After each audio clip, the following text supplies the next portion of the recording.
right, hello everyone. Welcome to the Play These Things podcast. This is technically episode 0. We are just getting together for the first time. I'm Alex, and we have Andy and Nate with me. This was sort of our first attempt at finding our feet, and I think we're really excited for where this is going to go, despite a few mistakes here and there. So enjoy and let us know what you think, and look out for episode 1 soon. Thank you.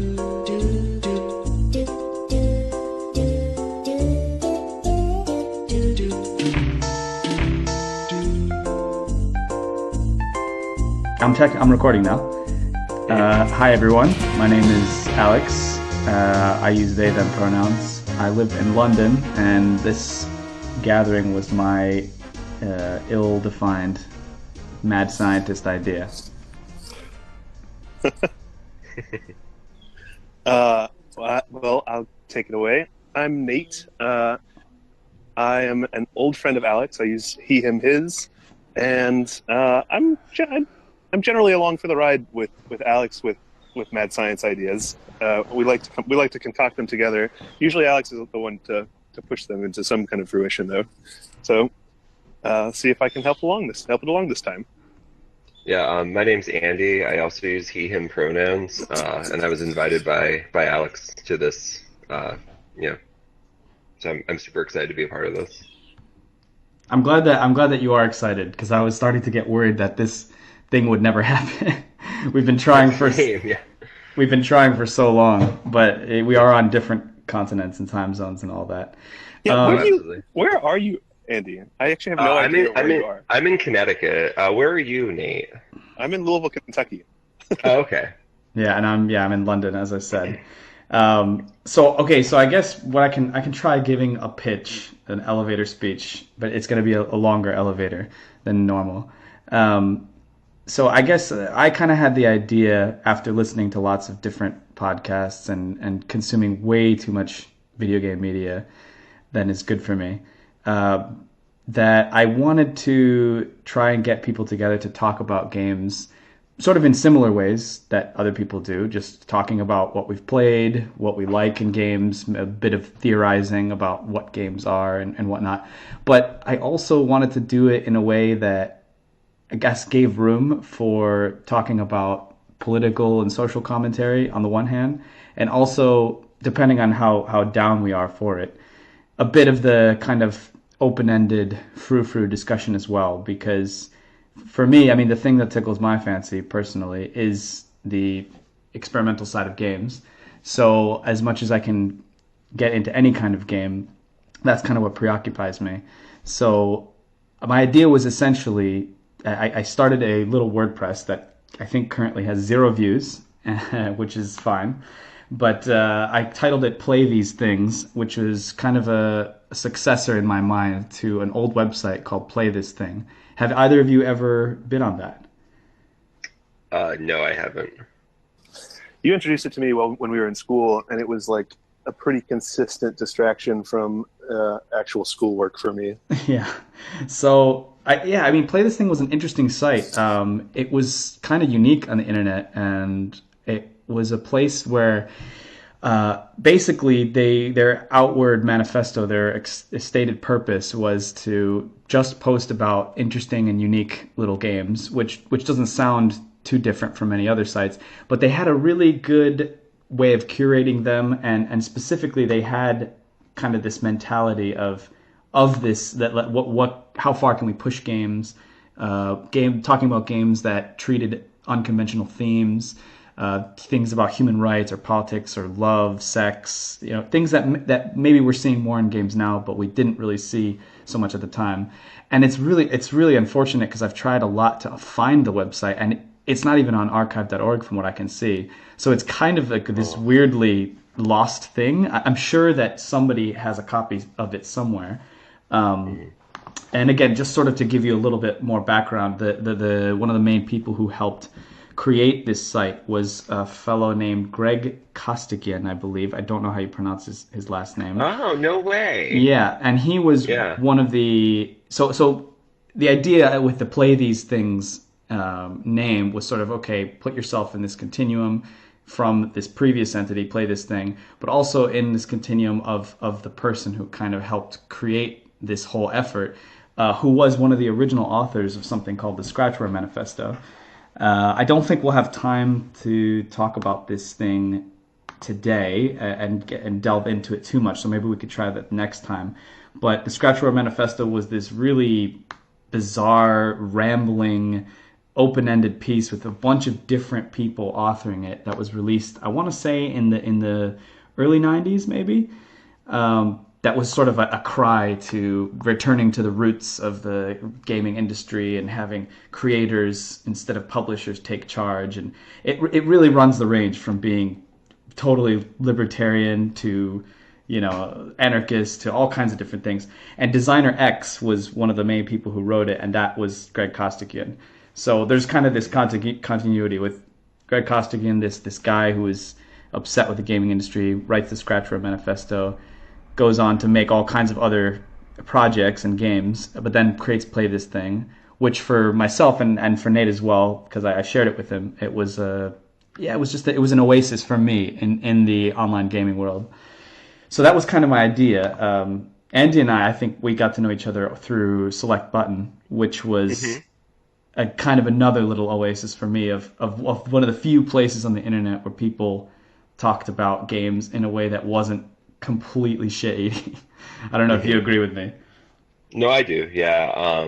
Were you a part of Insert Credit or the Gamers Quarter back then? So yeah, Insert Credit, I think I was briefly on there, and the Gamers Quarter, I flirted with that. But Select Button, I think it was after Insert Credit's sort of fall and then reincarnation. Sorry, yeah, Insert Credit's reincarnation as Select Button. That's when I got into it. Okay. Yeah. But I think, that was the first place I had seen people even daring to, mix things like film theory or just, music and games and kind of putting all these things in weird combinations and doing it in a way that was half pretentious, half authentic. I liked that, So Me too, yeah. So that was kind of my idea was taking all these different influences, not really trying to cast it in any particular way, but just keeping those things in mind and then having a chance for us to get together every so often, talk about games, but to allow those other things to bleed in, to allow the social commentary and the political commentary and anything else to be part of it as well. So how does that sound? Fantastic. It's ambitious. Well, it's Greats have come before us. Yeah, of course.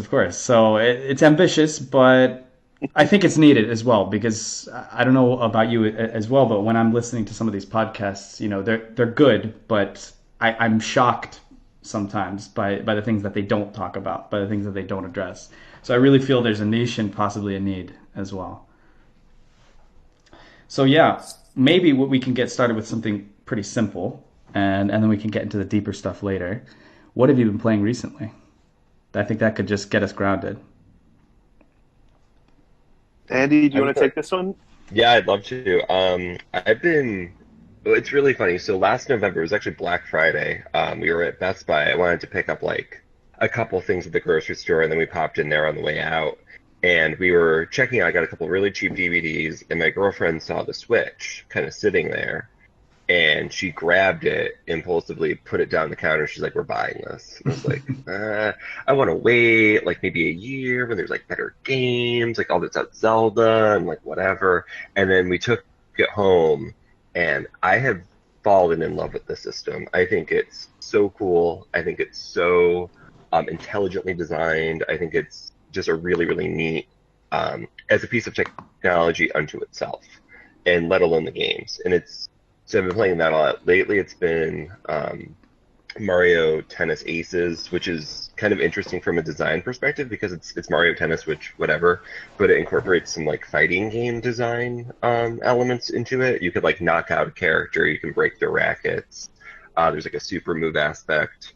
And then I've also been playing an old Neo Geo puzzle game that just dropped on the eShop a couple weeks ago called like Idle. I forget the name. It's like Idle Money Puzzler or something like that, or Idle Currency Puzzler. It's like an anime-style puzzle game, kind of like Tetris or Puyo Puyo. but you have to add together denominations of Japanese currency up to 1,000, and it's just a really interesting puzzle game. So those have been the two that I've been playing lately. I also played Yakuza Kiwami for the first time this week, which is a remake of the original Yakuza, which I've never played. And I've always been curious about because it's where Sega's staff, I feel like 90% of Sega staff who had really good talent ended up on this series. People from Super Monkey Ball designed it. People from Shenmue designed it. People from, all the great studios of Sega before they collapsed ended up on this project, and it's kind of fascinating. It's like a crime Shenmue. Wow, that's Shenmue developers and Super Monkey Ball developers on the same game is it's hard for me to wrap my head around. But it also sounds, I mean, the more I've been hearing about Yakuza, it sounds really, really interesting to me because I've always been a huge fan of Shenmue, and I was always really sad that that was kind of it for the series after Shenmue 1 and 2. But I've sort of learned the open secret that Yakuza is kind of like this pseudo continuation of it in many ways. And so Oh I'm yeah, like, yeah, a lot more fighting in it though. I've noticed. I've only played like an hour and a half or so, but there's already been like a lot of brawls and stuff. It's really interesting. yeah, Yeah. How about you guys? yeah. So I don't know if it's been clear from the conversations we've had leading up to this final, actual human voice one.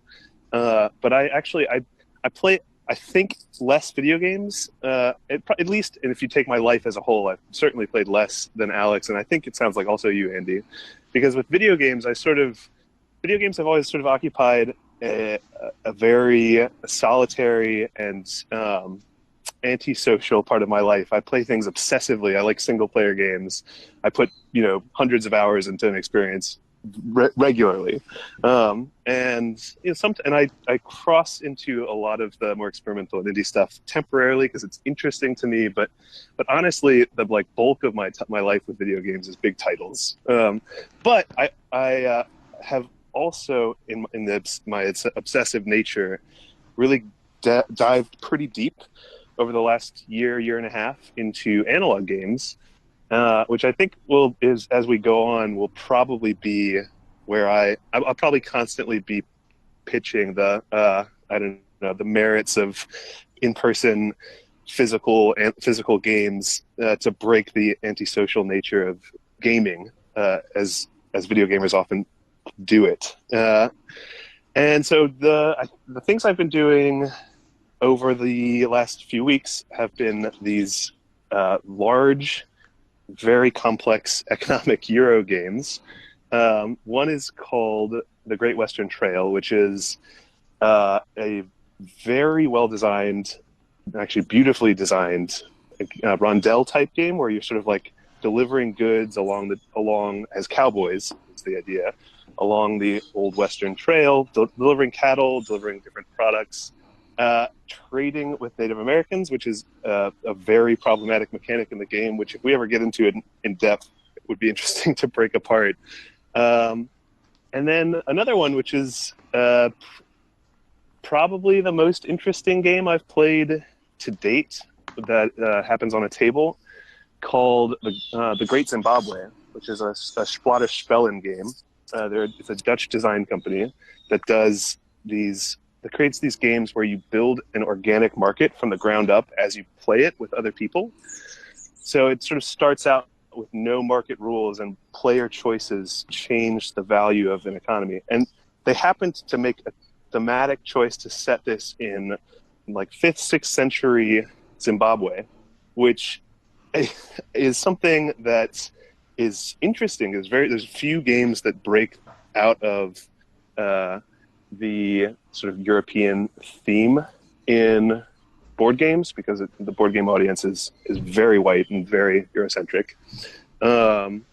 So again, be another one to break down at some point if we want to go deeper on it. But and otherwise, I've been playing Octopath Traveler, which is so far not disappointing. Yeah, I'm really jealous that Nate. I was calling around stores in London here, and every store I called, Octopath has been sold out, unfortunately. Oh, Oh. Yeah, but so yeah, I mean, I can fill in a little bit, and also just to mention, I did forget to mention that another part of my idea for this podcast was to have kind of a continuum between all games, so video games, but also board games, because Nate is underselling himself a little bit because as much as he claims to not be much of a gamer, I mean, we have been talking about games as long as we've known each other, and however much I or Andy may have like a different level of obsession with certain kinds of games, Nate has played enough to hold his weight, and is even, we have this ongoing conversation about a game he's trying to design, a board game actually.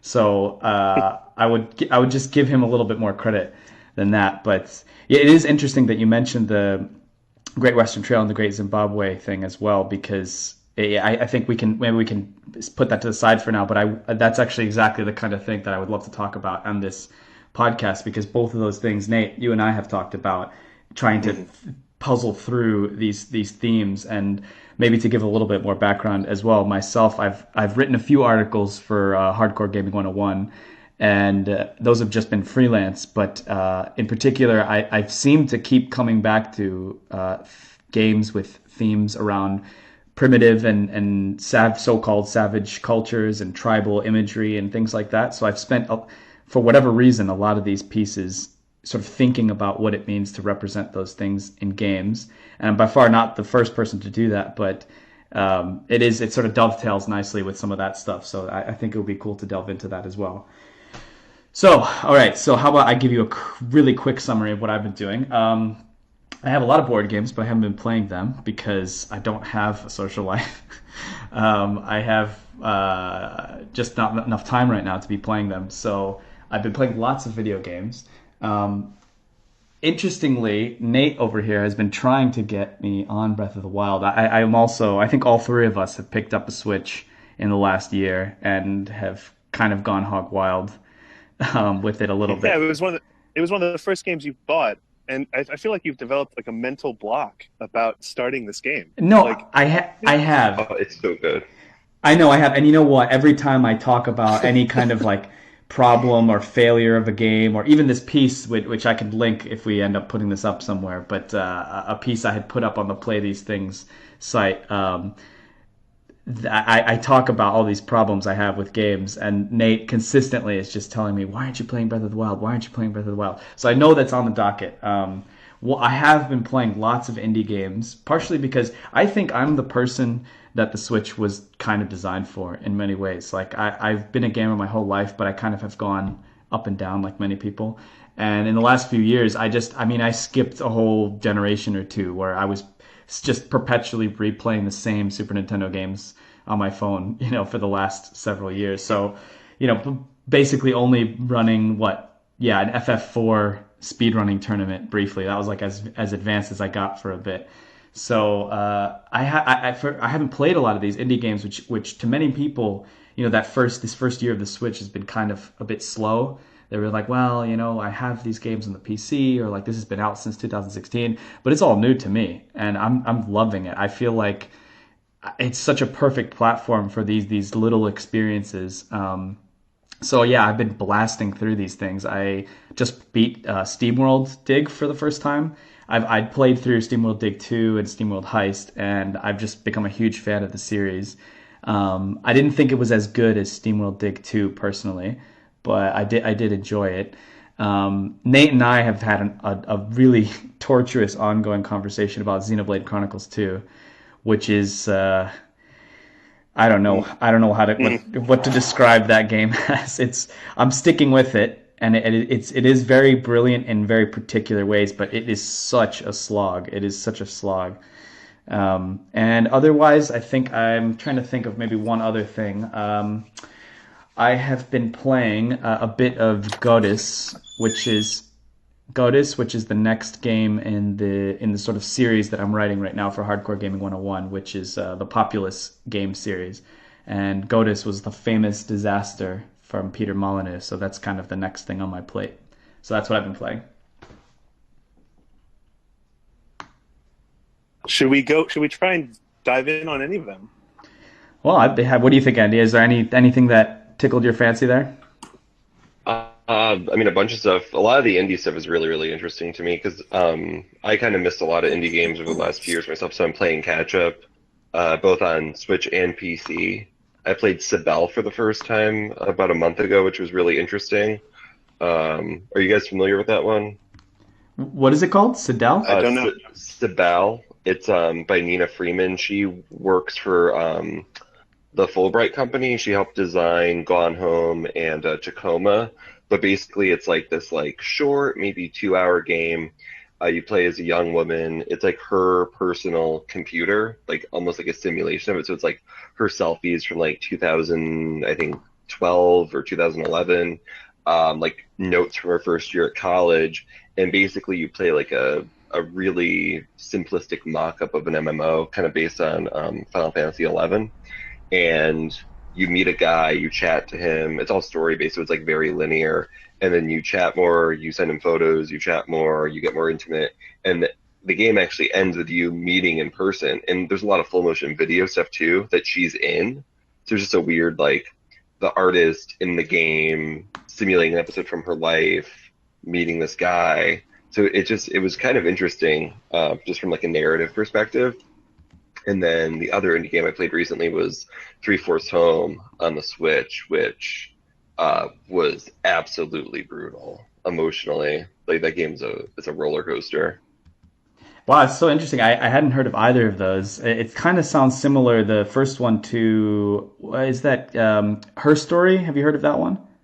Yeah, I love her story. It's one of my favorites. Yeah, I'm interested, and it's actually, again, just to mention, I think the indie game thing in particular, the idea of Greg Costigan's original manifesto and all this stuff, a lot of it was about the idea of the potential of small companies and small teams to push boundaries in a way that wasn't really possible with the increasingly large industry at the time. So I think it actually, the indie thing is a good place to start, because that's where we're going to find a lot of these sort of off kilter experiences in the AAA kind of environment that we're in today.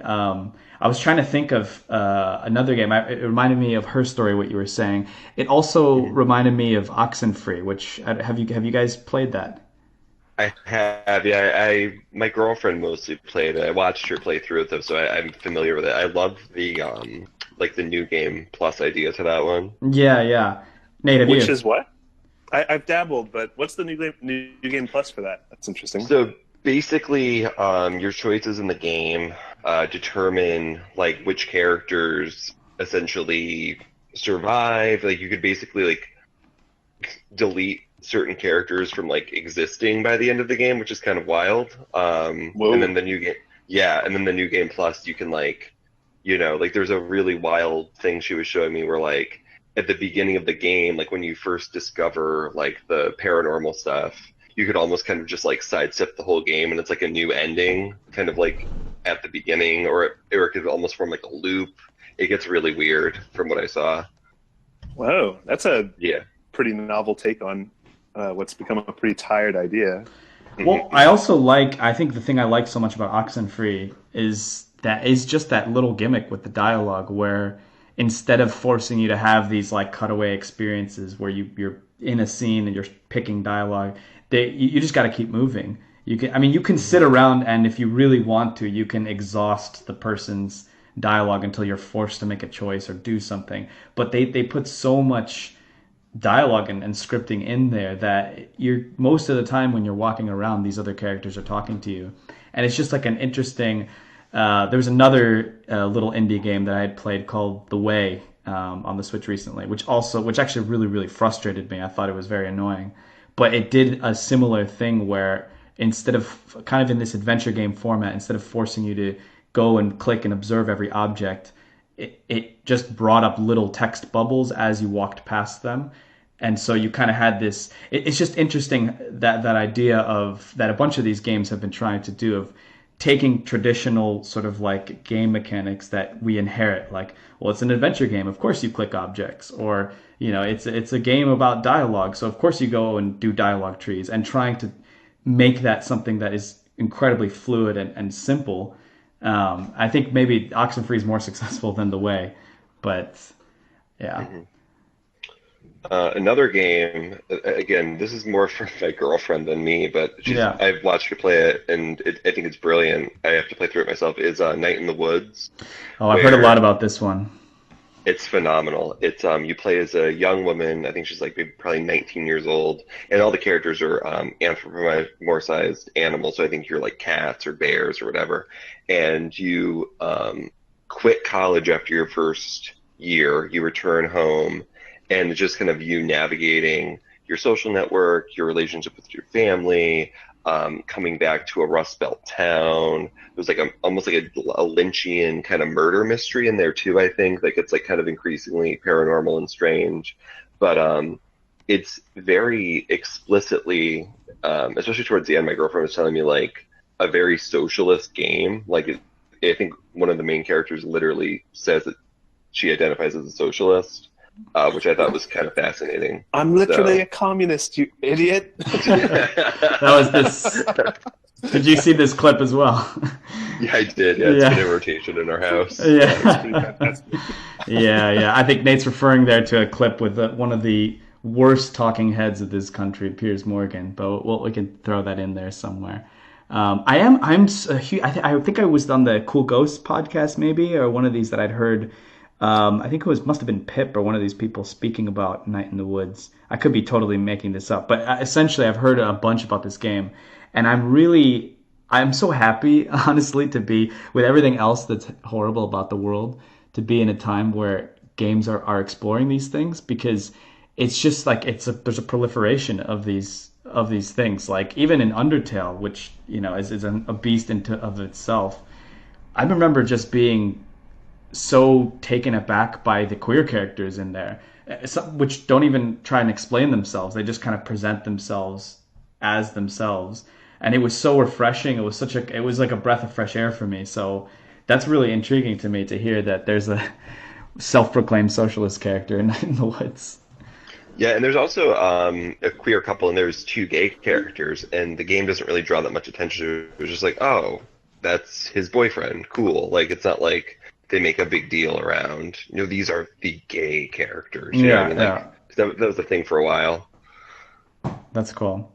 Um, So how does it? I mean, aside from her identifying herself as a socialist, how does that actually work in the game? Like these, I think there's like some the plot twists later on, like because basically, again, I don't want to spoil it, but basically, I think there's almost like a cult in the town, like murdering people who are, um, essentially, useless or not helpful to society. They're kind of like sacrificed for like this beast for this like Rust Belt town to survive. Essentially, it's sort of the vibe I got. sorry. I haven't ooh, played through it all. Yeah, it's pretty wild.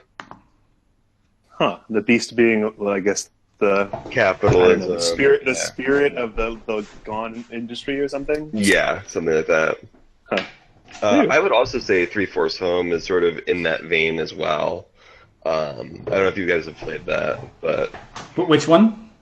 Three Fourths Home. No, I haven't. Tell me about it.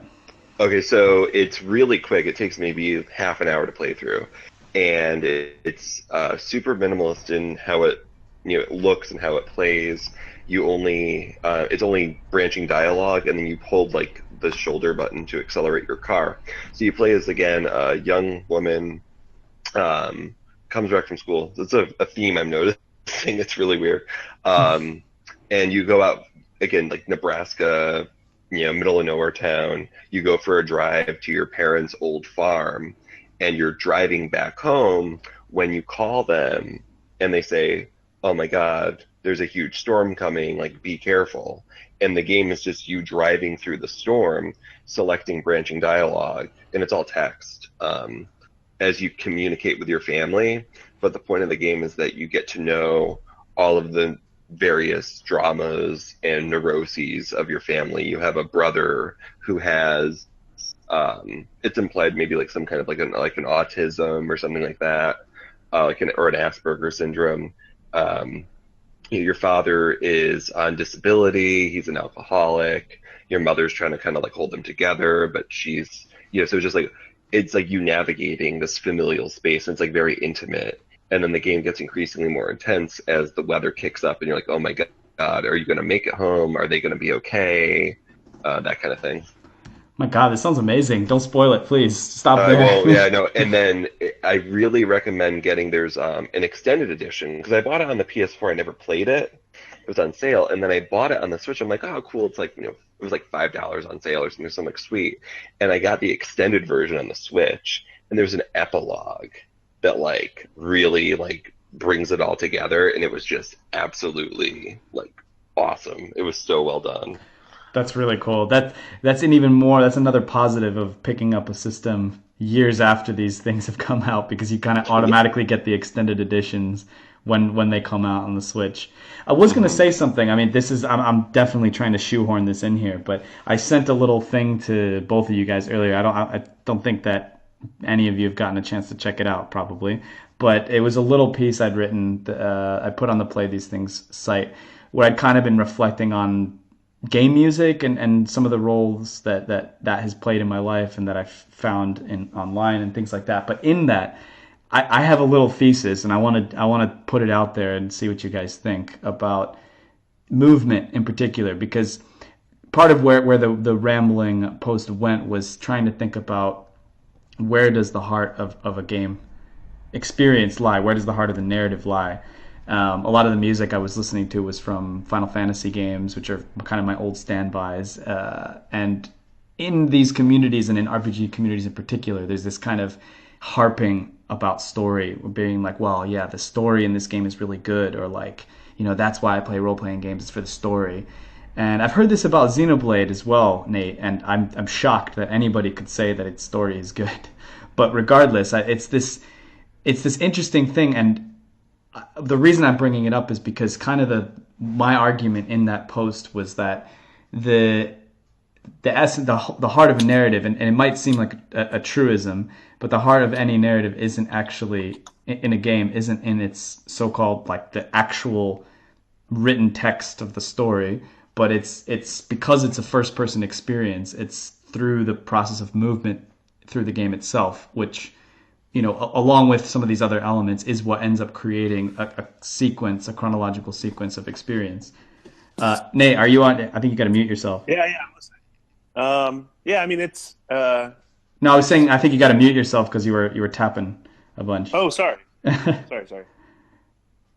So anyway, so yeah, I just wanted to wrap that up by saying that it sounds like a bit of an abstract argument, but the point I was trying to make is that when you bring up that game, Three-Fourths Home, the most fascinating thing to me is like, so that seems like a heavily dialogue and heavily text-based game, but would it work if you weren't driving away from this storm or this weather event, or I just would it work if it was just sort of this, 5-page novella in which everything was just explained to you, where there's something about that the actually having to walk through those steps, no matter how linear they are, that is what makes the experience powerful. And I would even bring up Celeste as an example of a game that has almost the opposite, like no, very little dialogue and just sort of a few different sections of exposition, but feels extremely, to me, very powerful and very intimate in the way it deals with its themes.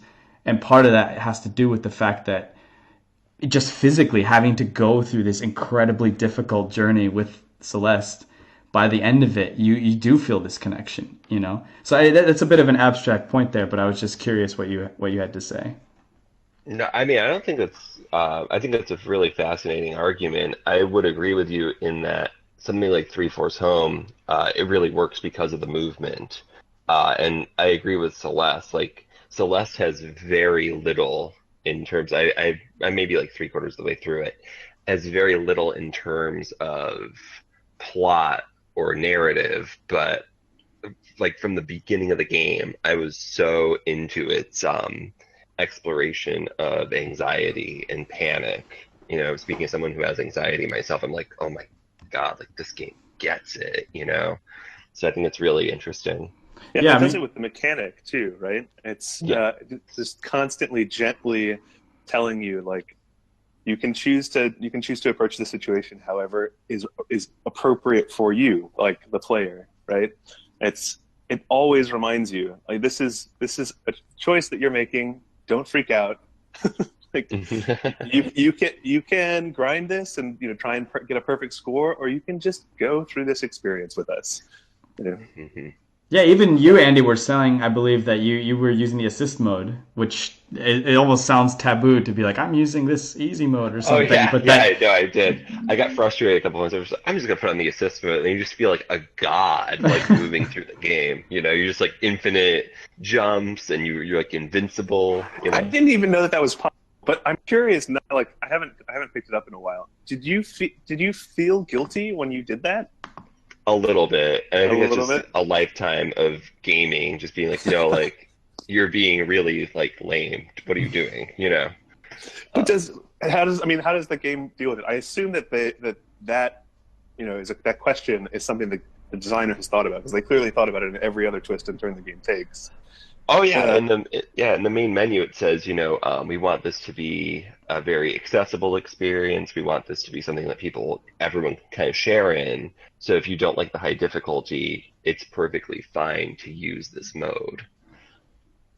yeah, that's great. I think it's funny because I almost think I've been the complete opposite, and I've been someone who I I really struggle with platformers. I've loved them throughout my life, but like I do when they're punishing, I just don't find them interesting. I'm just jumping around. I'm not really doing anything. It's got to have some RPG aspect usually to get me into it, like maybe Symphony of the Night or something like this. But Celeste, just like it was such a perfect storm of the aesthetics and the approach and the even the mechanically, like what Nate's saying, the consequence of saying, okay, you can retry, you can do this again, is that and it's not the first game to do it, but it's the ability to just restart on the screen the screen that you're on. You don't have to go back all the way to the beginning of the level, or start the whole sequence over. You're just always on the individual screen that you're on, which makes it feel very like you're not going to lose all that progress. You're always moving forward essentially, unless you really choose to just like shut the game off after you've like completed something. You're always making progress, and that's a really nice feeling as well. But I mean, that game got me. Yeah, so my point is, it got me very emotional to the point where it turned me into a different kind of gamer. I never have been a completionist in games, even in RPGs that I like to like explore everything. I've never been very good at getting everything, collecting everything. And at this point in Celeste, I have gotten every single heart and every single strawberry. And I'm at the point of trying to get to the what do they call it? Not the B side, the C side levels. So Wow, that's impressive. yeah, but I think it's telling too of games that try to do that, have tried to breach or broach these topics. I mean, some of those tracks I found myself listening to. I believe Lena Raine is her name, the composer. I've been listening to some of those just on repeat, just walking around on the way to work, and some of them are, you know, you don't know it when you're playing the game, but like the titles of the tracks themselves reflects so much more into the theme. Like there's Resurrection, which is one of my favorite from the early level, where you kind of start out and it's dreamlike, and then it activates after you see yourself in the mirror, and the music kind of shifts a bit. Yeah. And then the other track is called Confronting Myself, and that one is that's from one of the last levels in the game. And when I found out that name and I thought back to everything that I had done in that level, it was a really interesting little circuit that it had created for me, because it gets very, very hard obviously at that section, but you're also rewarded in this really beautiful way, which I guess I don't want to spoil for you guys if you haven't gotten there, but not just in a story way. Again, this is why I find it interesting, because it doesn't just say, and now what's her name? Does she have a name, or do you just name yourself in that game? I I forget. think you might name yourself. I forget. Sure. Okay. So it doesn't just say, okay, protagonist, you successfully got past anxiety or something. It actually gives you something mechanically to do that feels liberating. And just when you start to be able to do it, it's just like this kind of giddiness that you feel when you're running around. I mean, that game has such fluid and amazing movement already. And then when it introduces this new mechanic, I guess that's what I'm trying to get at, is that the whole idea of expository text, and cinema scenes and cut scenes, like explaining a game world, really is all they're all just signposts to much more elemental things.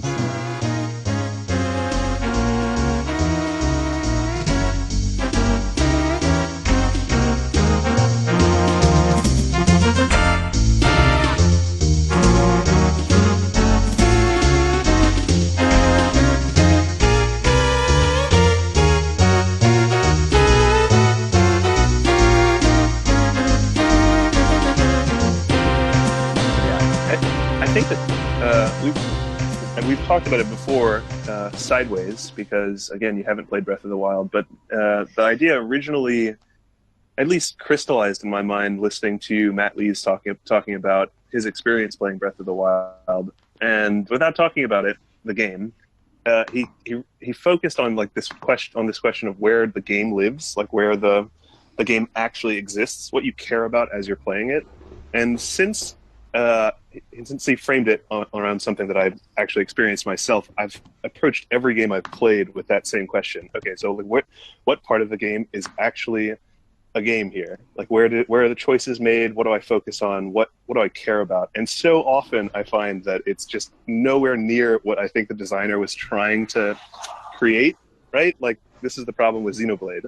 Uh, there's this beautiful setting, and a actually compelling story that's horribly performed, but it is actually a pretty good story.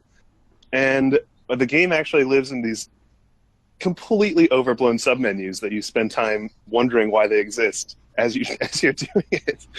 And it's a shame, but as a design principle, I think it's a question that you probably always have to ask as you're making something.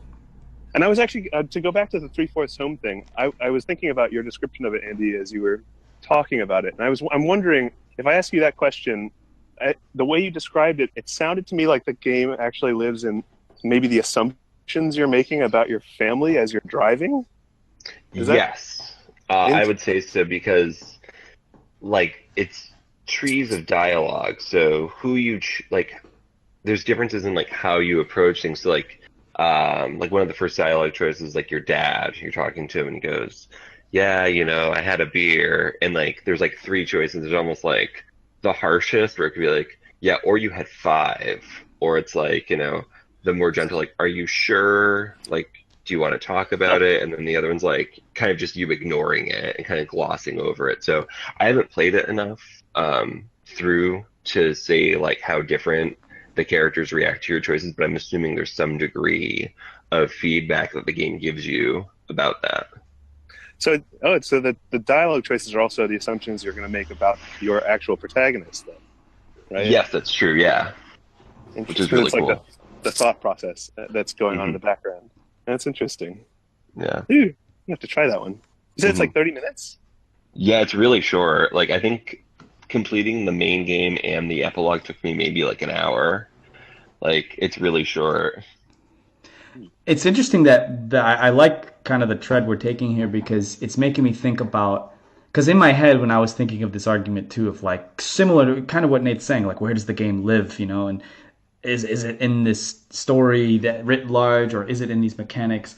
And there's another game that I played on the Switch that really threw me for a loop. There's another really short one. I recommended it to you, Nate, called Subsurface Circular. It's been out on Steam forever, I think, but Oh, I need to get that still. Yeah. it's such a fascinating little thing because that's another.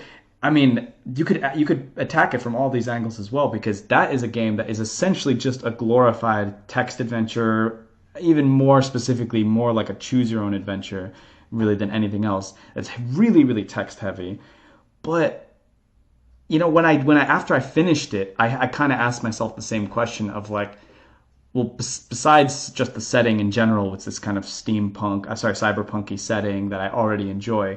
I was thinking to myself, like, why did I enjoy that game so much? And I did think to myself, would this have worked if it was just like a choose your own adventure? And again, I think the answer is no. And part of that is this really simple, almost like insultingly simple magic tricks that the game is doing by making it seem like there is this living, breathing world in which you're in. Because essentially, the whole idea is that you're in this future where there's some kind of sentient machines, sentient robots, and there's different classes of them, and you are some kind of robot that is programmed and classed as like an investigative robot. And you're on this train, so an underground train, subsurface circular, and you cannot move. You can't do anything other than click dialogue choices. And you are essentially, there'll be a scene like you're between two stops, and there's three or four robots on the train. This is all rendered in like actually really well done, really detailed 3D. And then you can choose between the robots that you want to talk to, and essentially there's kind of miniature puzzles where you're trying to figure out, okay, how do I get past this section, talk to the right people, and then it'll put you in a new section, and then a few more robots come on, you're interviewing them.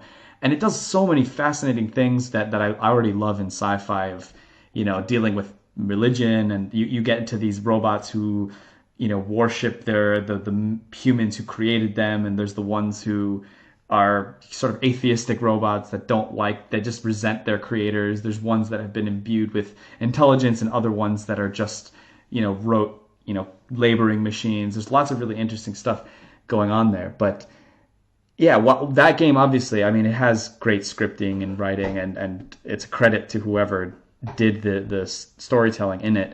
But it's another example to me of that kind of question of, would I have enjoyed this as much if it was just a straight, text story talking about a few robots on a train? It's definitely possible, but it would not be the experience I had. And most of that experience was almost glorified animations. I mean, it sounds so simplistic, but it really is well done. You just see the stop passing by. They have the little announcements of what stop you're at. There's a feeling of the game world, I guess is what I'm trying to say, which is more important. Whether or not there actually is a game world, it's the idea of evoking a setting and really feeling in it, if that makes sense. No, it does. That sounds awesome. Yeah, it's such a great game, man, and it's so easy to complete too. I mean, it's just an hour or two, but I found myself wanting more immediately. And that's the one. Correct me if I'm wrong. That actually inspired you to like find the writer and even read some of the authors. Wait, is it not? No. That's actually a different. That one actually is a legitimate text adventure, no graphics, just choose your own adventure game that I would also love to talk about sometime. But I was actually going to try and go in a different direction right now. I was going to ask you guys, what do you think about that? Maybe going in a more mechanical sense, that question of what Nate said of playing a game and realizing that the thing that you like about it isn't what the designer intended. So like aspects of a game that you find yourself sort of harping on and getting stuck in and coming back to, even though it may have nothing to do with the purpose of the game. Does that bring anything up for you guys? Yeah, I mean, I love that question. I'm trying to think of an example that I've seen. Well, I mean, I could think of, for example, for me in games like in old RPGs, like I would find myself sort of stuck in certain towns and certain areas and obsessed with running around them and talking to NPCs and not progressing the story, which is sort of antithetical to the whole purpose of the game, which is to keep finding out more of the plot. But I would find myself sort of the perfect games for that. Oh, I got the doorbell. Sorry, guys. Food time.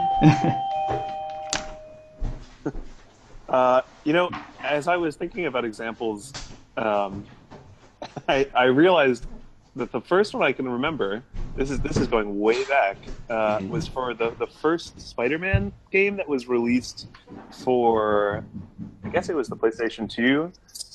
I think that's that's a good one. It's like I guess it's probably the first Spider-Man with a three-dimensional city where you can actually like web around, and I played that. I played through the story and just didn't care. I remember that, but still played the game forever. I just would boot it up, and I actually would turn the sound off on the television, and put a record on and just like listen to music while webbing around the city. Yeah, I mean, that's a really good point. I did the same thing probably around the same time period with GTA 3. I've never beaten it. I've never seen the end of that game, but I would just hang out. I would do, not even the stupid side missions like the ambulance or the taxi, but I would like drive around the park and like try to recreate like scenes from different action movies that I liked. Like, oh, I could do this like Die Hard 3, or I could do this chase scene like from Pulp Fiction, or being Yeah, like I was like in eighth grade at the time. I'm like, this is so cool. It's like a little like kit almost to recreate all these cool moments. yeah. What game was that I I mean, missed just now? GTA 3. Oh yeah. and I had mentioned that I used to play like one of the earlier Spider-Man games with the sound off, listening to music and just like zipping around the city. Um, That does sound. I mean, that sounds a little bit like what you're kind of supposed to do, but with the GTA games, I mean that was always I think part of the intention, right? I mean this is also why I gravitate to open world games. I do just adore open world games, and I know that they're an obsession for the industry now, but I think it's like I think that concept as it grows and is obviously developed by things like Breath of the Wild will still always be where my heart lies with video games. I just want to find myself in a quiet world of my own to explore. That's what I enjoy. So, well, and it's kind of the dream too of all the. I mean, as much as I get down on it sometimes because it is annoying how hard they've been pushing it recently. It's the dream of what games always wanted to be. A world in which you can do anything you want. And I think now more than anything we get that like uncanny valley thing when you do try and do something that is maybe against the grain or something, a little side mission, a little thing here that you want to do, and it's unsuccessful. That's when the reality breaks. That's what happens in Xenoblade for me. Is I'm trying to explore the world on my terms and do silly things, and I realize that you really can't do anything. It's a big, beautiful, empty map, and you can't mess around really. You can everything like you said is interacts through menus. So essentially, what you have is just a big 3D render that you walk around in, which is where something like Shenmue. Why I love Shenmue because it's much smaller but it's so much more granular. Like you can do all these insignificant, pointless little things, and it's often made fun of for that. But it made it so compelling to me. I think that there's a little bit of a fallacy. That was always the dream of what video games could be. I mean, I'm no scholar of the history of game design, but I mean, reading things like that Scratchware Manifesto and the I don't know, spending time on Play This Thing back in the day, I did eventually form the understanding that the promise of video games is not necessarily anything specifically, but just a radically different method for narration, for storytelling, for experience, for creation. Which I think that the open world thing. I don't know. I think it's pushed maybe a bit as a fulfillment of a promise that was never made. But it is also it's lovely, and I think many people, including myself, that's gravitated to video games. But it's not. I don't know if that was always the truth. I'm just throwing that out there. No, I mean it's a fair point. Do you have any thoughts? I have an idea. I have a response, but I'd like to hear what Andy has to say. Yeah, I mean, the open world stuff is pretty new for me. Like, I think I tried to play like Morrowind when I was very young, and I just got like really confused and overwhelmed. I'm like, this is weird, And I've always gravitated more towards like closed, very arcade-like experiences, with one of the exceptions being Shenmue. And that might be just partially because I was really into the Dreamcast, and I think there is just something kind of almost moving about how granular it is, like you said, and how like minute the details are, especially for the period in which it's made. But more recently, I love Breath of the Wild. I think there's a lot there to kind of unpack about design and choice and freedom, because everything about it just feels so natural. Like I almost can't think of something in that game that the designers didn't intend for me to do. It's almost the opposite dilemma where it's like, it's just it's like they thought of everything in that game. Did you play The Witness by any chance? I did not. Um, I I kind of am partially just thinking of Alex trying to. I've very carefully avoided actually talking in any detail about that game with them for the last however many months it's been since they bought it. um, because I don't want to spoil the experience, and it is revelatory. So, but I was thinking of The Witness because it's a puzzle game, which it's actually I know Alex has played a bit because we did together. That it sets you up on an island, and you wander around the island finding these strange little tablets that have always uh, the same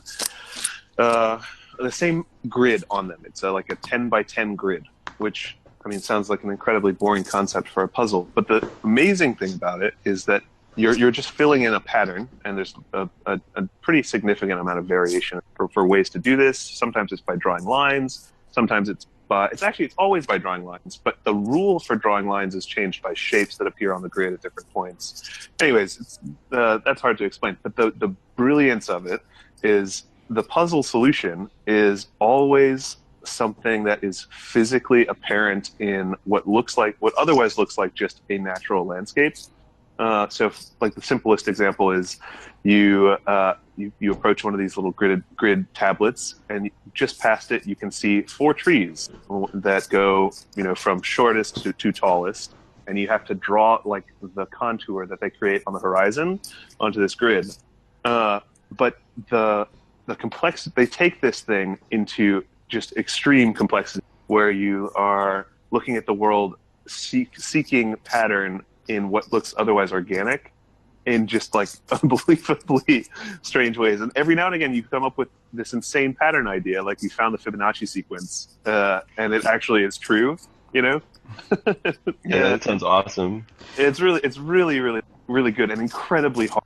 Like I don't know if I'll ever beat it. Apparently, you have to have, like the people who beat it consistently have like a certain IQ score, which is probably bogus. I'm sure there's lots of ways to approach it. We don't believe in IQ scores on this podcast. Right, that's right. Damn right. But But it's just the thing. Anyways, it's similar to the Breath of the Wild thing. It's this they share a philosophy that the world itself is part of the game, and I don't know. I'm sure you can imagine situations like that while playing it. But Nate, I don't know if you were experiencing this, Andy, but I heard you cutting out a bit there, so I don't know if it has anything to do with your end or my end, but just so you're aware. Oh Um, yeah, thank you. but so, yeah, I wanted to say, well, there was a few things I wanted to say, and it actually is a good example to kind of link me back to it because what I meant by the comment of what games always wanted to be is that, and I think Nate, forgive me because I think I've banged on about this quite a bit with you, but like there is if you work backwards, if you think something about like, okay, why do RPGs exist? Why do simulation games exist? Like, why do platformers exist? It isn't because someone sat down and said, well, when games were first becoming a thing, like, oh, I would love to, have a 2D screen in which an object moves in this way across it. It's because someone was like, I want to create Pitfall. I want to make, Commander Keen. I want to make Duke Nukem.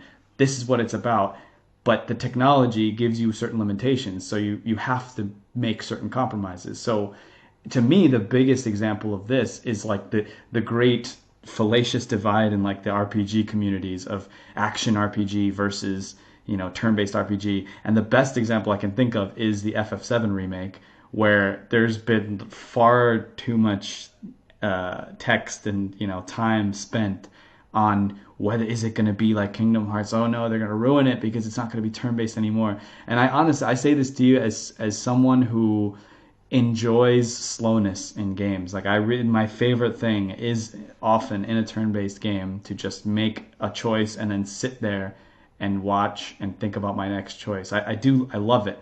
But the reason turn-based games exist is not because someone necessarily wanted to make a chess-like game. I'm sure that's why some of them exist, but it was because of hardware limitations, because you could not have a screen rendering thousands of things at once happening. There weren't, mathematical calculations. The CPU couldn't make that many calculations at once, so you had to come up with certain systems. And early games, like any medium, you see these compromises constantly being made, and the choices that people made, they branch in all kinds of directions. But that's why I say the thing about the open world thing, because in some way it is like the holodeck dream, like me, actually the one that I feel we're approaching, of being like, okay, I imagine this world and I'm going to just make that world, and it's going to feel like a world, and it's going to feel like you can move around in the world and you can talk to people and you can do things and pick up objects and do whatever you want to do. That's what I mean. And it's not that I think that's the only kind of game that should be made, because obviously limitations are a good thing. Like that, I'm not as good with the arcade shmups maybe as Andy over here, but I like those kinds of little romps. I just mean in the sense that if you think like in terms of film, even like what it was like before color or before sound or before, there was obviously, I did some of the best periods of film, but that the better the technology gets, the more we're able to, I think, realize some of the limitations of these things that were set not because of actual design choice but because of restrictions. So like for me, I'm like, dude, playing an action RPG sometimes is actually amazing. Like sometimes it's so fluid that I don't want to go back to the turn-based kind, because it feels so natural. Should we also maybe say that the better the technology gets and the worse the labor conditions get? Yeah, yeah. Actually, that was something that that Nate linked me to. Maybe you could talk a bit about that podcast that you. Well, I mean, I just say that it's this no cartridge audio, which I mentioned in our chat conversation leading up to this. But I really would recommend that both of you go and find this debate it's really key and gimmicky, honestly. But it's between, I can't remember their names, but just between two different, I guess, game scholars. I think both of them are in game studies programs. Just really having it out about the like whether or not the things like this dream of a perfect open world are things that can be realized ethically, and whether or not video games can be an ethical medium if this is the direction they're heading in. And I know that might seem like a really dumb question, but they just tear it apart like piece by piece. So I highly recommend it. I'm on my phone now and smoking a cigarette, so I don't have a quick way to like pull it up and give you the correct episode. But no, I really do recommend checking out No Cartridge Audio. It's the very outwardly Marxist. Well, I think he might actually be outwardly communist. I don't know. I think he's a communist. Host of the show does just never fail to address labor in some way, or address the conditions of manufacture and creation, and as people talk about games, which is a refreshing thing. Yeah, I don't know. Just definitely recommend checking it out. No Cartridge Audio. That sounds great. Thank you so much. Yeah, I was actually going to say one of the most interesting sort of holes in the whole Scratchware Manifesto. It's a great little rousing call, and they talk about the injustice of publishers, and how the industry has become this corporate thing that is pushing down the little guy. And not once and anywhere, I think there's maybe like a small mention at one point, but there's almost no mention of how games actually get created. So it's like this funny thing where they're like, we need to create a world of social justice for games and make it so that the gamers and creative types are valued for who they are, and we don't just devalue other humans. But at no point do they talk about like the industry that makes this possible. And that is sort of the interesting and possible question that I've been trying to tussle with since forever. I don't think there's a good answer at this point, but I do think it's important that we constantly account for it. Yeah, have either of you followed more closely the Gamers Unite? Not in a lot of detail. It's obviously something I'm very interested in, but I haven't really sat down and read much about it specifically. I haven't yet either. I just have the early narrative of how it sounds like they got their start almost spontaneously in reaction to an anti-union presentation, or sorry, an anti-union. It's not. That's not really what it is. It was just um, like an intrinsic part of this presentation at their conference, and there was just again a spontaneous reaction to it. And I don't know. I don't know more about it, but it's exciting that it's happening. I'm more like I do also really want to dig more into like cooperative, like worker-owned co-op developers and different structures for indie developers. That was another thing I was just beginning to be exposed to as I was listening to Bridge. Well, But there is that game Dead Cells, which I think we had yeah, found out was made by that studio that is like completely horizontal. yeah, but I mean, so is Zappos. Okay. I don't know what that means. So I do need to look more into it. I mean, you know that, right? That Zappos is supposedly a completely non-hierarchical corporation. That's hilarious. Get out. Yeah. There's huge amounts of like industry text written about the benefits of non-hierarchical structure in this Yeah. massive like multinational. And of course it's bogus. There's a wage structure. Yeah, yeah. So No, but I so think it's, well, funnily enough, I mean, I think someone that we know, Nate, is almost a better model for this in the board game world because the economies of scale are much more conceivable and doable.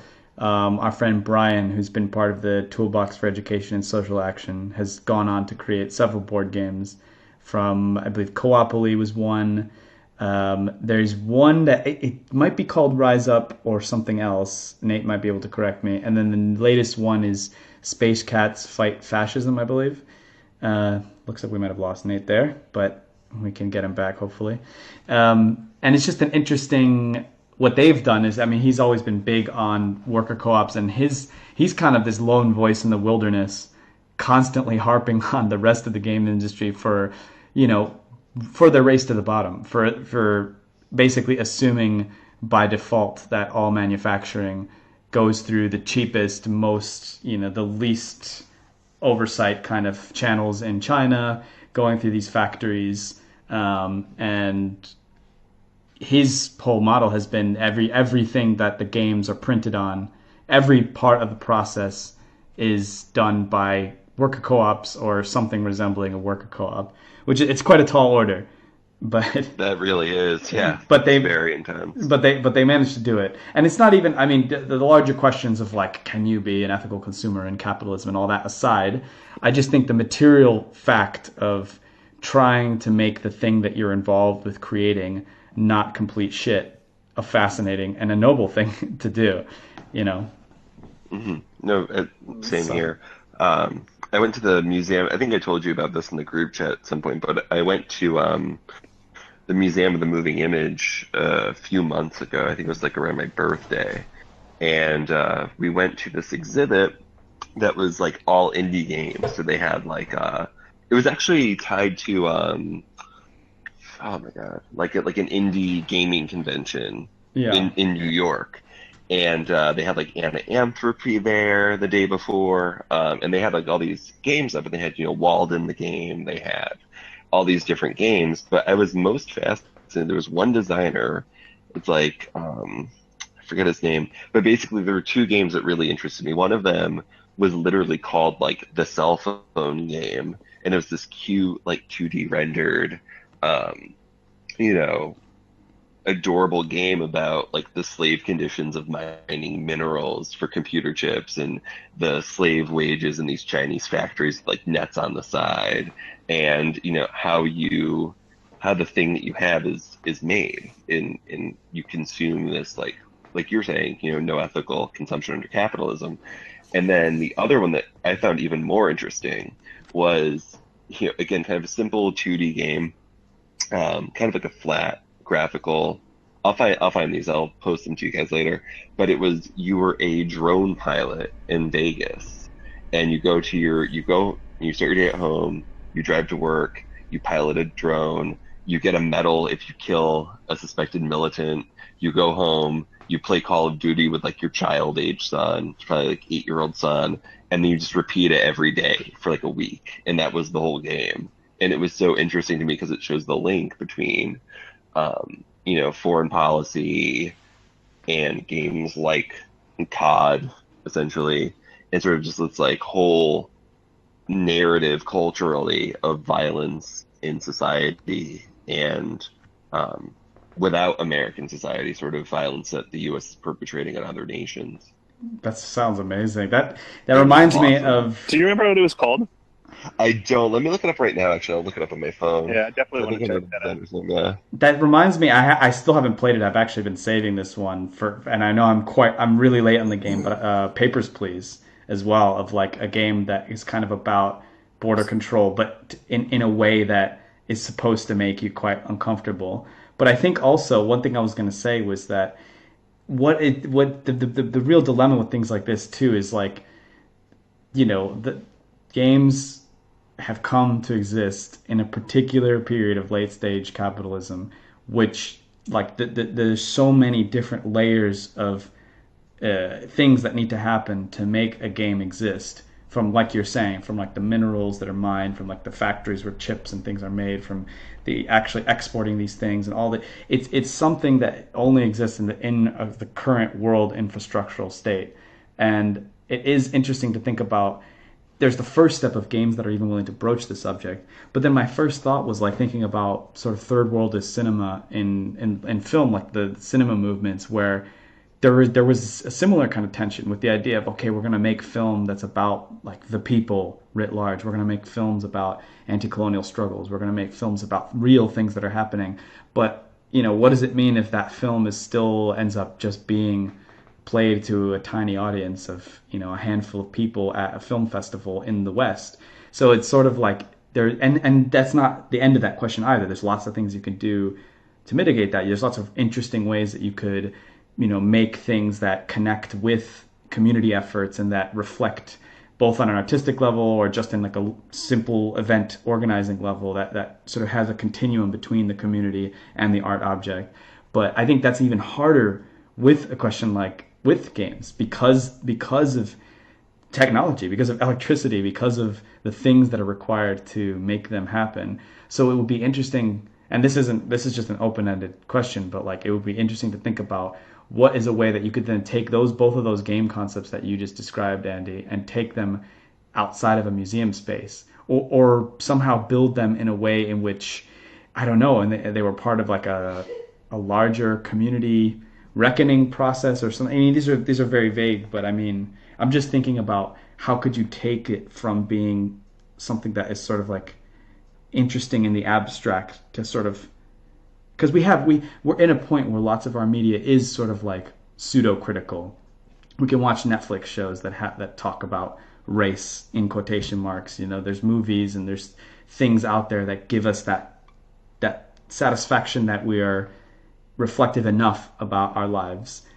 But so what would that next step look like to, I don't know. I guess it's open ended, I guess. I mean, this is where you pitch Brian again. I mean, this is also where I sort of again insert a favoritism for analog games. I mean, this is the low tech solution. If the technology you require to create a complex and interesting and boundary pushing narrative experience is as simple as paper and pencil, or less than that, just a couple of beads, like think Moncala. You've got a lot. You have a lot more. I don't know. There's a lot more social room for navigating different communities and different spaces and different. I don't know. Access, I guess, is the word I'm looking for. And Brian. So if you haven't checked it out, you should, Andy, check out Tessa. Right, the game. I bounced out of the conversation earlier. I don't know exactly what happened, but anyways, the game is called Rise Up, the more recent one the more recent large game that Brian developed, and it is intentionally designed to occupy a different space than games normally are. It is a game, and it's like actually pretty fun, as I understand it. but it's designed as a workshop tool as much as anything else for different movement organizations or community organizations or people and just individual activists to test out different strategies in a gamified way and like live them in a game narrative. So and it's something that's workshopped with different organizations, used as a tool for developing strategy. So it actually has that dialogue between an item of consumption and also a moving piece. But Yeah, I'm looking at there's a Kickstarter for Rise Up right now. This looks really fascinating. I also found the name of the designer I was looking for earlier. It's Paolo Pedercini. I actually posted it in our chat here. If you look at his site, he has a lot of really interesting like mini games. So if you check out that link, they're all there. Paolo, how do you spell his last name? Pedercini, Pedercini. Cool. Yeah. Check it out. You know Nice. what? I think I might have come across this site back in my Play This Thing days. I think actually Play This Thing might have been the site that linked this before. That's fascinating. That is really interesting. Um, So I also actually, before I forget it, as you were talking about that game, I was reminded of not a game, but actually like an art piece that I think maybe Alex we both encountered while at Hampshire. But we had a visiting artist come to the school named Wafa Bilal. He's an Iraqi artist, and he he did one of the I guess simplest but also most edgy pieces on that problem of drone warfare that I've ever encountered. He set up an automated paintball gun in a room that was like able to be remotely controlled, and created a website called Shoot in Iraqi, where he he lived in this room for a month straight, and the website was always on. It was anyone in the world could just hop onto this website and take control of the gun and fire it. The interesting thing was that everyone was using the same controls at the same time. So there was actually a competition between people to push the gun towards him or away from him. So it was basically like you're constantly voting on whether or not the shot's going to fire and hit him. Oh my god, that's so interesting. Yeah, no, it's pretty remarkable. that's way funny. to drive it home. I hadn't thought of that in years. That's so funny. I hadn't even conceived of sort of, and that's interesting too, because we've been bringing up a few of these kind of like art installation pieces as being on the continuum of sort of like game-like experiences, and that's totally true. That's like, you know what it reminds me of? One of the first games that ever made me fall in love with Play This Thing, called Execution, which to this day I still think is one of the best designed experiences I've ever played. This is a game where you boot it up, you just download this little folder, execution.exe, you double click it, and when you open it up, there's this little kind of simplistic stick figure animation of this guy wrapped around a pole, and you have a little, what do you call it, retina or reticule thing where that's like a target. And you just see him on the pole, you see kind of tumbleweed in the distance, the guy's shivering just looking at you, and your first instinct is to just move the mouse around. So you do that, and you can say, okay, I've got this little target thing, and it looks like I can shoot. So you try clicking around, you can shoot, and there's no instructions, so you're just sitting there. And I'll tell you what happened with me. I poked around for a bit, tried to see what other buttons worked. I'm looking at the guy, he's shivering, looking at me. And so I put the target on him and I click him, shoot, and he dies. And the game just is like, well, he's been executed. And so you're like, okay. So I exited the game, and like the game expects you to do, I'm like, okay, so let me try that again. Maybe I missed something. And I open the game up, and this time the guy is there, but he's dead. He's still dead. And you're like, what the fuck? So you try like exiting the game. You're like, try delete the game, reinstall the game. He's still dead. So like, there's something that they've done, which obviously I'm sure that looking back, if you knew enough about how the game installs, you could just easily figure out how to game this. But the point is, it brought up such a fascinating thing about like the impulse because in a game you're interacting with a game world, and the easiest way to interact with a game world is through an act of negation, because in the most basic sense, you could put yourself on a flat plane, put an object in front of you, and then allow you to either pick up or delete that object by touching it or shooting it or something. It's kind of the most visible, most simplistic way of rendering action in a game, and we're so trained to think of that as the only way to proceed, that in this moment, like, and that's the whole point of it, is that you're there, and the way that you win is by exiting the game. So if you exit the game before shooting him and then go back in, I think it says something like, oh, congratulations, you decided to be merciful or something like that. And it's yeah, it threw me for a loop for a while, because you don't want to have that on your conscience, especially since you can't reinstall the game and do it right. But I guess it's all of these things. It's interesting to me to think about that in the abstract. But I think about like films. We have films like, what's it called? That Ai Weiwei, he did the one Human Flow, all about the refugee crisis, and it seems like a really beautiful film in many ways, whatever its flaws. But I can't help but think the first thing being like, well, where is this in sort of like the, because in my work I mention it all, but I don't work directly sort of with for refugee or focused organization, but my work often ends up intersecting with work with refugees in the UK. And like, my first thought is just like, okay, so where is this in all of that? Like, I know it was shown at Cannes and all Cannes Film Festival and all that, but how is it connected? Is it connected? Maybe I could do the research, but that's the kind of question I'm thinking about. Is this just a fascinating thing to think about, or is there a way that you could somehow integrate these experiences with a larger project? I suppose with things like war and, like you said, the drone thing, it would be quite traumatizing to just like be like, hey, you experienced this, why don't you play this game? So I mean, I'm trying to think in a more sophisticated way than that, but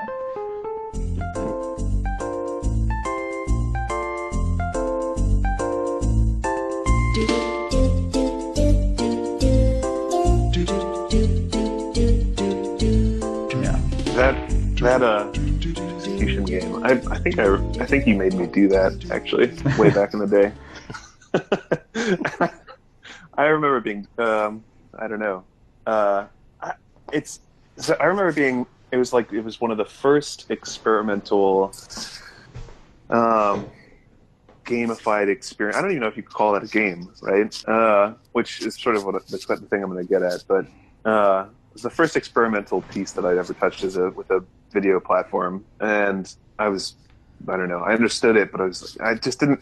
It didn't do enough. I didn't feel the consequence, and which I know is, it's obviously the point. It's like there is permanent consequence in this game, but I'm driving at this question that I hash out a lot with Alex as I consider the game I may or may not ever design and like bring into fruition, which is how much do you care about your players enjoying themselves if you're trying to take on subject matter that is of consequence, that is that has ethical questions in it, and is that crucial for something to be called a game? And the like really obvious example, this is just another one for the list that we have now, is the train game. I can't remember if it's just the train game. The trolley problem? Is that what it's called? The one where there's like, it's like there's three people on this rail, and then there's like another person on this one. Like you have the lever, you can switch it to either side. Is that one? Let me describe it, and one or both of you will know what I'm talking about. Oh, yeah, I think I know, but describe it. I think I know what you're talking about. It's a game where it's a basic train game where you are instructed to keep trains moving. That's like the objective of the game. You want to get freight from one end to the other, and that's the game. It's a simple train game, like so many others that exist in the board game world. My understanding is very simple. So everyone just does this. And at the end, you think you may have been competing with each other or whatnot, but at the end, it is revealed to you that the setting of this game is actually in the midst of the Holocaust, and you've been operating the trains delivering Jews and communists and gay people and anarchists to to slaughter. So it's obviously an incredibly impactful and emotional reveal, right? But is this a simulation that you want? I mean, is this a simulation you want to recommend to someone? Is this something that exists in any way other than just like a thought experiment that you put into a museum? And is that useful? Is the next question, right? So I don't know. So it's, I mean, the same. I think the same. I think it's maybe a little bit more theoretical of the execution game, but I think they sort of do the same thing. It's like, this is not really a game. This is not really something fun, and you don't really want to tell someone to do this. but it forces fascinating questions, right? Well, hold on. I don't think anyone said that games have to be fun. No, but I'm kidding. I'm kidding. I agree with you. Yeah. I don't know. Do they? I actually, as I'm thinking about designing, I consistently want to make choices that are not going to be fun. I have some thoughts, but what do you think, Andy? I don't know, just about the question of fun, or like the example of the train game. Any of it. I mean, have you encountered that before? I have not. I'm a history teacher, so I do some of the stuff in my classroom. Like, I'm just thinking about making students do that. No, if they do that, or just like other things I've done in the classroom. So this year I taught U.S. history for the first time, 20th century, like post-Reconstruction to as far as we could get, which was Vietnam. And for like our Gilded Age unit, I did a lesson on railroad barons. And students had to basically form railroad companies. They had to see me for, once they pooled enough money and resources or different card types, almost like Catan-ish at times. They had to, plot, I want this railroad on the map. We have the resources to make this one. And then they controlled it. But then I added random elements. So I'd be like, okay, who's the wealthiest company in the room? And, a group would raise their hand. And I would just like shower them with money and just be like, okay, you guys get a tax cut. Here's, an extra $300,000, and then I'd be like, the progressives took back Congress. Who's the least well-off company, and then the resources need to be shifted. Just kind of showing them, but they wanted to be unethical, and they want to compile the most money and resources because that's what it takes to win. So you could do something like that on a smaller scale, which is hilarious, watching a group of teenagers just become absolute robber barons within 10 minutes, like. Well, I can tell you that I played a mega game that was like a pretty bad experience for me, actually. I was really excited about it because Shut Up and Sit Down had done like a whole video on this group that did mega games, and I did one that took place in the Reformation, sort of like the initial era of split between Catholics and Protestants. And at first I thought it was clearly a troll, but I thought it was kind of a cool idea because they cast me as the Holy Roman Emperor, and I'd never played any mega game before. But this was kind of their trial by fire to be like, all right, you want to play these games, Holy Roman Emperor. But it was such a stressful experience. It was so incredibly stressful, and it was so overwhelming. And people, like you said, within minutes just transformed into the most, like, they really embodied their characters. So ruthless and so, that there was a part of me that was like, because I think part of the reason Nate's bringing it up is because in our conversation about games and like ethics and fun, his game is partially about the history of capital and the representation of labor on the board. So we've talked a lot about value in games being abstracted. So like, here's money, this is how you pay for things, hooray. But like, how would you create a game in which there's workers and there's people who actually create the value and things like this? So part of the thing is, a lot of Nate's thing has been like, and then there'll be a character that just starts out with more money than everyone else. And my thing has been some sort of like, I can see in, I guess that's your question of like, what is a game and what is just a simulation? Like in a simulation kind of experience. Are you there, Nate? Yeah, I Yeah, am. sorry. Sorry. I Yeah, yeah. I was just saying, in a simulation, you can see those kinds of restrictions. Like I've done exercises like what do you call them, icebreakers before, workshops before, where it's like, all right, raise your hand if you were, were you born in this country? If you can speak another language, if you can do this, and then through those exercises, you're like, oh my God, look at the room, look at Take the how privilege walk. yeah, like look at how different, or look at the people who have more things and less things, and that can be done. But in terms of there is something about like, okay, a game like this War of Mine, or a game like Papers, Please, or any of these games, there has to be. I was joking before when I said a game doesn't have to be fun. I do think a game should be fun on some level, and I think there has to be some aspect in which, you could talk about, okay, let's make a film about, race, so-called race riots during the civil rights movement. But I mean, personally, I would think it would be. Are you going to film like a lynching? I mean, I would think it would be gratuitous. There's lots of different ways of depicting these things that aren't like, I'm going to walk you through this experience from beginning to end to maximize the pain of it. Like that at that point, it's just porn, or some kind of Exactly, yeah. snuff. So that's what I'm saying is, when you're designing this experience, how can you do it in a way in which you're cutting at bits of this thing, so you're creating a gamified, like, internal economy in there to make it fun, but within this larger structure. So like, the thing of asymmetrical games exist, obviously, but how can you do it in a way in which it doesn't just feel like there's a runaway leader? Because it's still it's a voluntary experience. It's not real life. So you can't just throw up your hands and be like, that's the way things are. You can just get up and walk away from the table.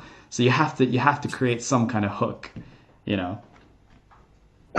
Andy, do you mind if I ask? And I'm going Yeah. to just give the caveat that there's no veiled criticism in this, because I know teachers have to make choices about curriculum, and you have to address certain subject matter. But did you, with the game, the Railroad Baron game you played with your students, include any representation of railroad labor? Or is that a thing that you were thinking about as you were doing it? If I went back, it was something. It's something I would add. I actually got it from a coworker and did some like minor modifications myself, but it was sort of a time crunch. Right. Like Yeah, labor exactly. ended up being represented as one of the cards that students had to compile.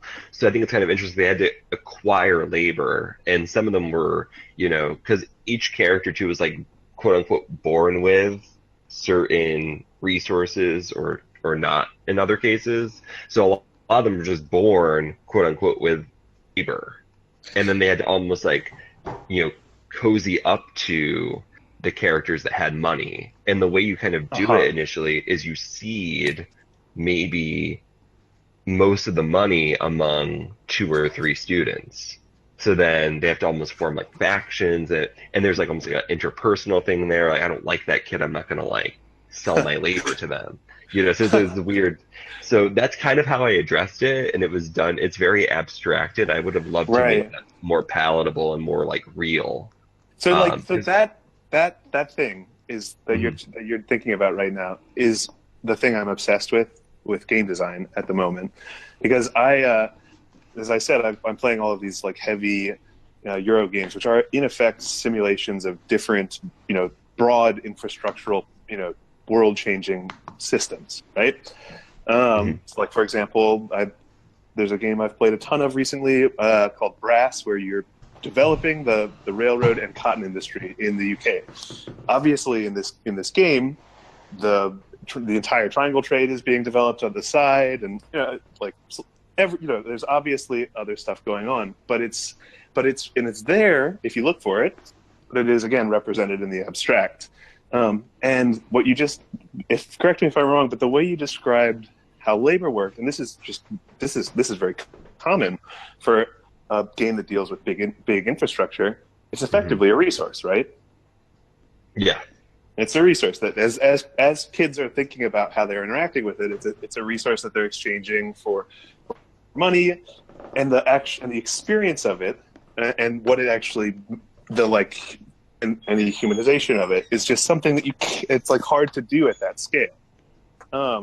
So this is the question that I'm trying to figure out, is like, how do you talk about big systems, because I do want to talk about I do want to make a game that talks about capitalism, and also not simply turn the kinds of choices about how labor is used into just a resource, and like actually have it be something that is thought of as life, and and the actual and that players actually have to in some way feel a connection with or embody as they do it.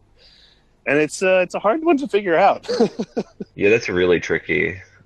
Yeah, so just for future reference, the way I'm currently, because I will eventually I'll probably talk about the thing I'm trying to make on and off in our conversations. But the theory I currently have for how to try it, and let me sound it on you, or how to try to do this, is to create a game where, although labor may be a resource, it is one that is only really utilizable for as something that is cooperatively managed by players at the table. At the same time as players have the option to potentially get a leg up and break away from cooperation into a more accelerated capital accumulation model of gameplay.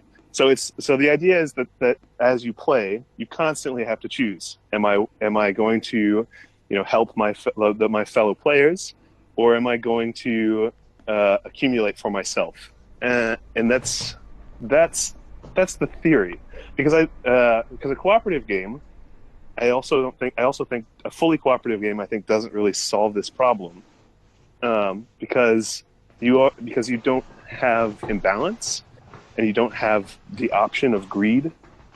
I don't know. Mm-hmm. So that's the theory, is that you have to making the choice every time you make an action in a game to work with the people, as it were, is the idea.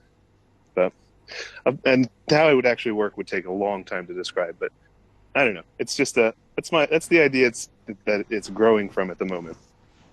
Yeah, that sounds really promising. Yeah, we'll see. Well, Nate keeps changing the idea every few weeks, so it's I keep telling him he just has to make it. I mean, the thing for me, the thing that always drew me to the concept was that was one aspect, the cooperation or the not cooperating, but more for me that was always the representation of, like I said, value and labor. And it's something that a game called Scythe, I don't know if you've played Scythe, Andy, does. No. It's a game that looks like it takes place in this kind of alternative steampunky World War One era Europe. It's just a board game, but there's like mechs, so it's like these kind of steampunky mechs. And when you look at, sounds familiar. yeah, you might have seen it. When you look at it, it looks like it's just going to be some combat dudes on a mat game. But when you play it, you realize very quickly this is like a so-called kind of Euro game, resource management game. But the fascinating thing it does is that instead of it just being, oh, you make resources and then they go into your little pool, you make resources and they appear physically on the map. So you can only use them when your characters are where they are. So you have to kind of like be there and pick them up and use them because they're produced in real places. And so the thing I always liked about Nate's concept was turning all value into that. So making laborers produce something that is called value that comes out onto the board, and then you can't just use that to buy things. You have to actually do another thing to turn it into capital, and then you can do things with it. There's a lot of different directions you can go with that, but with a room full of teenagers, that might be exceedingly difficult. Yeah, no, I mean this is a bigger adult game at the moment, but adult games. I mean, I don't know what that means, but it would have some like industry standard age idea on the side of it. 15 up. Don't play with little Billy or he'll turn into a tyrant. I think we should probably wrap it up just to save all of our lives from going off into the wee hours. It's really late here. It's almost 12. So, oh yeah, what time is it there? It's like it's like 11:30, but it's fine. But okay, so how about we can wrap it up here. We will try to get I can get a better mic for next time. I can promise you that. Nate, you can fidget less, or you can mute yourself, and we can all try to get ourselves in the mindset. But I'm really thank you guys for like humoring me with this, because I've really No, wanted thank to. you. Yeah. I really No, want. thank you for writing it and we did it. We didn't kick the can all the way off the road. Yeah. So I would love to, and for our own sakes, we can also make it so that, like, we have a time limit, so it doesn't just go on indefinitely. We could say, okay, an hour or an hour and a half, or however long we want it to be, and then we could just know that that's how long we're going to talk for the next time. But I will go through this episode. I'll try and do some annotations. God hopes that that this actually recorded. If it didn't, then we had good practice. So we'll have a proper episode next time. But yeah, thank you guys so much. Sure. Yeah. Yeah. Yeah. Yeah. Of course. All right then. Bye, folks. We'll come up with Bye, a guys. slogan for next time. That's true. Yeah, we need like catchphrases. Yep. And that's why you always leave a note. Was that the first time I cursed this entire time? By the way, I realized I think I might have been